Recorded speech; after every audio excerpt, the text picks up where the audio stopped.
Kami juga datang ke sini menyikapi adanya pernyataan dari tersangka Mas Santoso, yang tersangka beberapa kasus gitu ya, yang kemarin sudah sempat dirilis satu press conference dengan Kejaksaan Agung. Artinya ada pernyataan bahwa dia terlibat dalam pemberian konten-konten negatif, narasi negatif tentang petisi RUU TNI dan Indonesia Gelap. Nah, jadi kami pengen tahu hasil pendalaman dari Kejaksaan Agung sendiri sampai mana, artinya yang berkaitan dengan petisi RUU TNI. Siapa saja yang terlibat hasil pendalaman dari Kejaksaan Agung ini, dari Mas Santoso ini. Dan memang sudah ada beberapa data yang nanti perlu ditindaklanjuti lagi oleh Kejaksaan Agung dalam penyidikan lebih lanjut. Adanya aliran dana kepada buzzer misalnya, ya, kemudian kepada LSM tertentu, kepada yayasan, dan orang-orang tertentu. Jadi dia sudah mengakui adanya aliran dana 500 juta, 2 juta US dollar kepada orang tertentu yang nanti perlu didalami. Ini kan baru pernyataan sepihak dari MS ya, tapi kita perlu mendalami lagi. Selama ini dia membuat narasi itu kan tentunya bukan dia sendiri yang membuat, karena kan dia bukan ahlinya, tetapi kan ada orang-orang yang disuruh untuk membuat itu, sehingga adanya aliran dana ke tempat-tempat tadi ya, yang tadi saya sebutkan, ada ke LSM tertentu, ASN tertentu, orang-orang tertentu, dan para buzzer tadi. Jadi kan inilah yang ternyata membuat riuh suasana akhir-akhir tentang apalagi tentang petisi atau RUU TNI tadi. Itu kira-kira program kami. Untuk RUU TNI ini apakah dari TNI sendiri akan membuat laporan itu Pak, ada upaya lah untuk mendiskredit dari lembaga sendiri, itu ada laporan sendiri nggak sih nanti?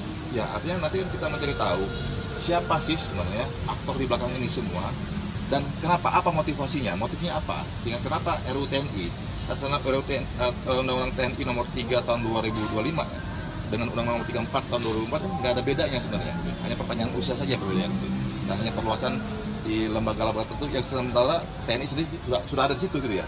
Nah, jadi kenapa sih diramaikan itu? Apa motivasinya? Ini yang perlu kami dalami. Dan siapa sih aktor yang meributkan ini gitu?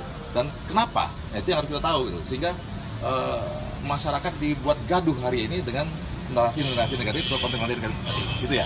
Kalau dari Marcella kan kemarin sempat membantah dia tidak membuat konten, tapi dari TNI tetap mendorong ya untuk ada aktor-aktor lain tetap dibuka gitu ya Bang. Tadi kan saya bilang, kalau membuat kontennya itu bukan dia, karena dia bukan ahli profesionalnya. Tapi kan pasti ada orang yang disuruh oleh dia, karena dia mengaku itu untuk membuat itu, gitu ya. Kalau menurut saya bukan tenaga ahli untuk itu, dia kan pengacara gitu ya, ahli hukum ya, gitu. Tapi tenaga-tenaga profesional bidang itu, yang buzzer, orang-orang tentu yang punya kewenangan bisa membayar untuk meramaikan lagi di media sosial, dan seperti itulah kira-kira yang perlu kita cari tahu. Nama jaksa sendiri itu prosesnya seperti apa? Tahapannya? Ya, artinya kan seperti yang kami sampaikan dulu bahwa dalam rangka pengamanan ini kan nanti ada permintaan dari kejaksaan, misalnya berapa banyak yang diminta, kemudian ancamannya apa, sehingga TNI sendiri sudah bisa menyiapkan prajuritnya dalam rangka pengamanan kejaksaan. Tentunya dalam rangka pengamanan ini kita juga memberikan SOP, Standard Operating Procedure, atau protap apa saja yang boleh dan tidak boleh dilakukan. Itu kira-kira. Angkanya sudah ada mungkin Pak, untuk di Kejati berapa, Kejari berapa, itu sudah dirumuskan angka personel yang akan diturunkan?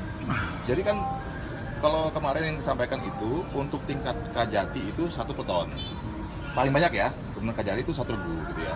Tapi kan apakah sebanyak itu tergantung pada kejaksaan lagi gitu ya. Di Mabes TNI sih kami sudah mendata itu, saya datanya ada itu berapa kejaksaan mana saja yang minta, sekian orang, ada yang cuma 3 orang, ada yang 4 orang. Jadi nggak mesti sesuai dengan jumlah apa yang sudah kita siapkan, tergantung tingkat ancamannya gitu ya. Kalau dari koordinasi dengan Pitmil ada kasus baru Pak? Sebenarnya belum ada, dan sebenarnya tidak ada.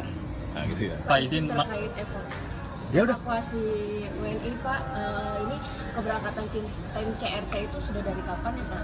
Nanti kita menunggu dari Kementerian Luar Negeri ya. TNI sifatnya standby, menyiapkan prajuritnya, melengkapinya, sehingga nanti apabila memang dibutuhkan ya kita siap untuk membackup itu. Totalnya kan ada 34. Ya.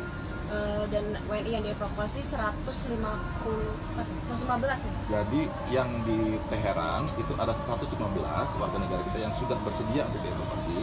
Yang dari Israel ada 11 orang yang sudah siap untuk dievakuasi. Ya, itu data terakhir dari rapat dengan lintas kementerian dan lembaga kemarin. keberangkatannya belum terjadwal kapan ya Pak dari TNI, tim CRT itu, terus kemungkinan akan diberangkatkan dari mana? Ya, nanti kita tunggu bagaimana perencanaan dari Kementerian Luar Negeri.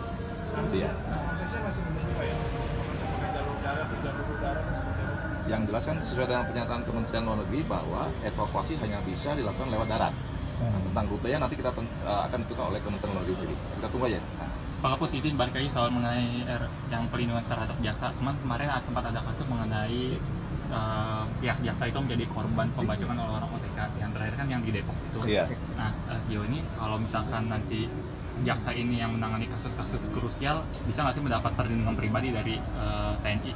Ya, bisa. Dengan adanya Perpres 66 tahun 2025 itu kan sudah memperbolehkan TNI untuk membantu mengamankan kejaksaan secara strategis. Jadi sudah termasuk dengan MOU antara Kejaksaan Agung dengan Panglima TNI, Utama Presiden dia.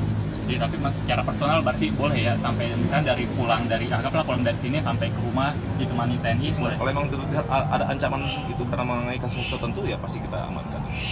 Bang, izin tanya dong Bang, hari Rabu itu di perairan